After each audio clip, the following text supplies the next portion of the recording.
Good afternoon, everyone, and welcome back to Heisman Talk, your number one source of college football news on YouTube. I'm Nate Dogg, here with my co-host Devin D. Jackson to break down another episode of Cover 5. And D, today we'll be doing it a little bit differently. Past couple weeks we've been breaking down 5 games of each week. This week we're coming out with a new segment on Cover 5 where we give our Heismans of the week. So each week we'll break down a couple of players and a team that we think deserves to have a little bit of a shout out, who's had the best week. So with that being said, D, let's jump right into it. Who is your first Heisman of the week? Yeah, Nate. My first Heisman of the week is Tyler Allgeier, the running back from BYU. This guy's a former walk-on. He's a former linebacker. And, the locker room loves him, and he played well, man. He's 5'11", 220 pounds, redshirt sophomore from, California. He had 22 rushing attempts. He ran for 218 yards, 3 touchdowns, and with 9 yards per carry. So, he's a load to bring down, and, he just really, really played well. They didn't have, their quarterback, for this game, but he was able to just take over and score 3 touchdowns. So, they leaned on him a lot with the backup quarterback in, and so he's one of my Heismans of the week, definitely. Yeah, indeed. This is a BYU team that's really making some noise, and Tyler definitely helps with that, with the departure of Zach Wilson last year to the draft. For a running back to step up and score 21 points in a game, it really shows why that team is in the top 10.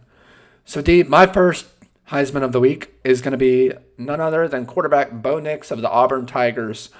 D, if you were lucky enough to stay up at around 9 p.m. on ESPN to watch the Auburn Tigers go into Death Valley on the road in a hostile environment, 100,000 plus screaming in your face, Bo Nix, he proved himself. This is the Bo Nix that we've really been looking forward to over the past couple of years. Calm, cool, and collected.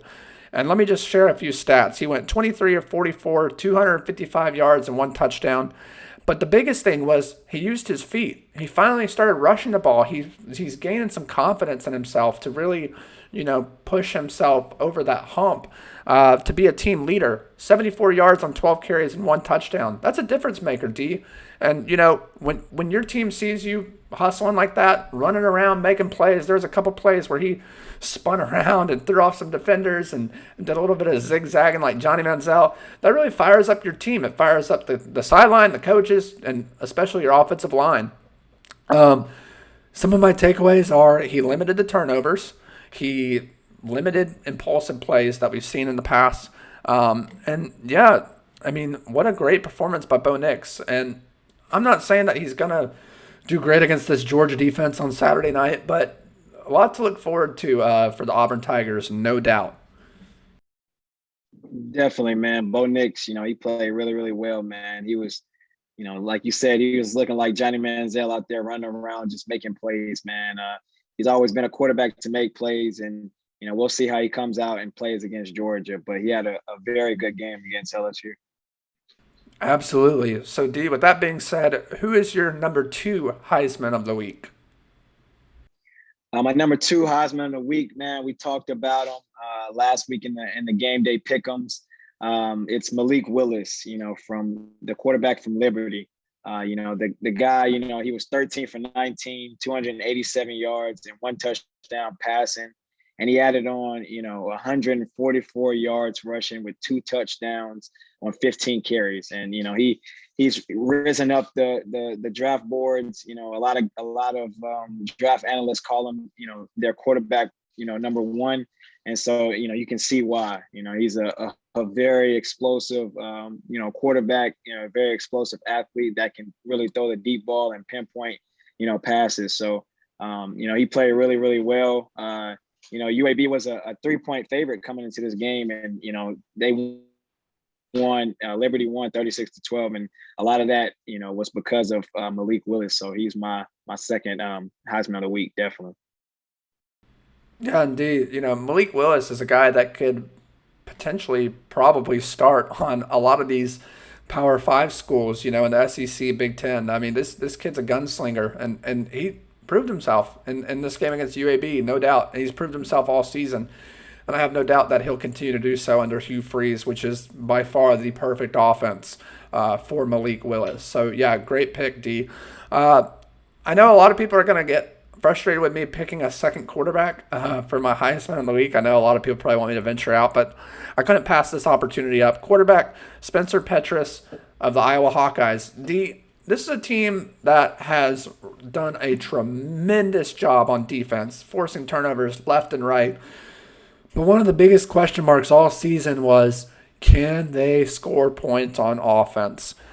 Well, let me tell you what, D. Friday night, we saw an Iowa team that we've never seen thus far this season. Defense, no surprise.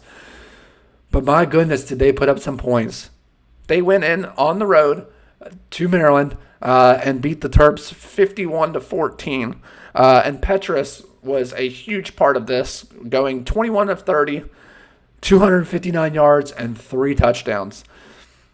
D, he showed us that he's capable of being an accurate passer. He showed us that he can efficiently control the clock in game management situations. That's really going to test him later on in the season, especially this next week versus Penn State. So that'll be a great game that we'll be picking tomorrow. We'll talk about that in a little bit. But yeah, D, like I said, Iowa's offense has been the question mark all season, and this game showed us that Spencer Petras is more than capable of being their guy, of being that team leader, and like I said, producing points. Agreed, man. Everybody, knew about Iowa's defense. Now, Iowa's defense is phenomenal. They even have 5 interceptions, but, everybody had a question mark around their offense, and so like you said, with, Spencer coming out and playing the way he did, man, it's really, really tough to see, anybody beating Iowa at this point in time right now. We'll have to see how they play against Penn State because, like you said, they got a great matchup coming up this week, and Penn State is a really, really good football team. But Spencer has been playing really, really well, and if he keeps that up, man, the sky is definitely the limit for Iowa. Absolutely. If he can stay in that confident level, if he can produce some points on offense, that Iowa team is going to be extremely tough to match up against and to come out on top. Agreed completely. So, D, that's it for our Heisman Players of the Week. Now we want to take some time to talk about our Heisman Team of the Week. And, D, I'll let you introduce our Heisman Team of the Week and why we believe they deserve this award. Yeah, man, our Heisman Team of the Week is the Cincinnati Bearcats football team, man. Going in and playing, at Notre Dame, their fans showed up, and beating the number 9 team in the country, that isn't some small feat. They're a group of 5 team, and so to go in there and beat those guys, that's huge. You got that great defense, man. They fly everywhere. They're physical. They're just a very good defense. You got Desmond Ridder. The Cincinnati's football team is definitely here to stay, and they have a very, very good football team this year. And like we talked about earlier in the season, with Ahmad Gardner, he had an interception. He's going to be a top draft pick, a first or second round guy. And so, they really have a good team, man. So that's why they're our Heisman Team of the Week. Yeah, D, and just to add, to me, this is the first game where we really saw Desmond Ridder come out and play like we expected him to play. I mean, all season he struggled. We saw even in a game against Indiana where he threw, I think, 2 interceptions. So for him to come out and keep turnovers off the field. He went 19 of 32, 297 yards and 2 touchdowns, 0 interceptions. That's big. That's huge. When Notre Dame's unable to force turnovers, that's huge. And on the other side, the Bearcats were able to force pressure and really get to the quarterback. D, let me mention, this Bearcats team did something that I've never seen in college football, and that's they didn't just bench one quarterback, but 2 quarterbacks. Notre Dame took out their first and second string quarterback to bring in their third string. They benched Jack Cohen and Drew Pine because that's how much pressure the Bearcats were putting on this team. And D, like I said, I mean, that's something you see in baseball when they take out a pitcher, but never two quarterbacks. So, props to the Bearcats defense. Cincinnati came out on top 24-13, low scoring game, but D, they control their destiny to get to that playoff. And with that being said, I have to ask you, if the Cincinnati Bearcats team does go undefeated, can they compete at a level next to some of these other teams like Iowa, like Georgia, like Alabama, those teams that we do expect to be there at the end of the road? I definitely think it's possible. I think a lot of times we kind of write off group of 5 teams, but man, watching this team, not only this year, but last year when they played against the Georgia Bulldogs, man, they're a physical team, and they play a different type of defense that not everybody sees, every day. So they're a really good team. They have a lot of talent on their team, like we talked about. They have 2 guys projected to possibly be first-round picks in the draft, in the NFL draft next year. So I think they definitely have an opportunity, and I think that they definitely can compete. Alabama and Georgia may be on another level this year, but, I really think that Cincinnati can compete with just about anybody this year. D, yeah, I mean, you said it exactly how I would have put it. And no matter what happens, it's going to be very intriguing to see how this turns out. Right now, they're currently ranked number 5 in the nation. They've set themselves up beautifully for success because guess what? 3 and 4 have to play each other this week. So one of those teams is going to lose. Iowa or Penn State. We'll be picking that game tomorrow, like I said. And if Cincinnati stays undefeated, they're going to slip right into that 4 spot. So if they stay undefeated, it's going to be hard to keep them out of the playoff, no doubt. Well, D, with that being said, that's a wrap for today's episode. When we come back tomorrow, we're going to do week 6 of our game day pick'ems, and you won't want to miss out. There's some great top 25 matchups. So be sure to subscribe down below, share it with your friends, give this video a big thumbs up.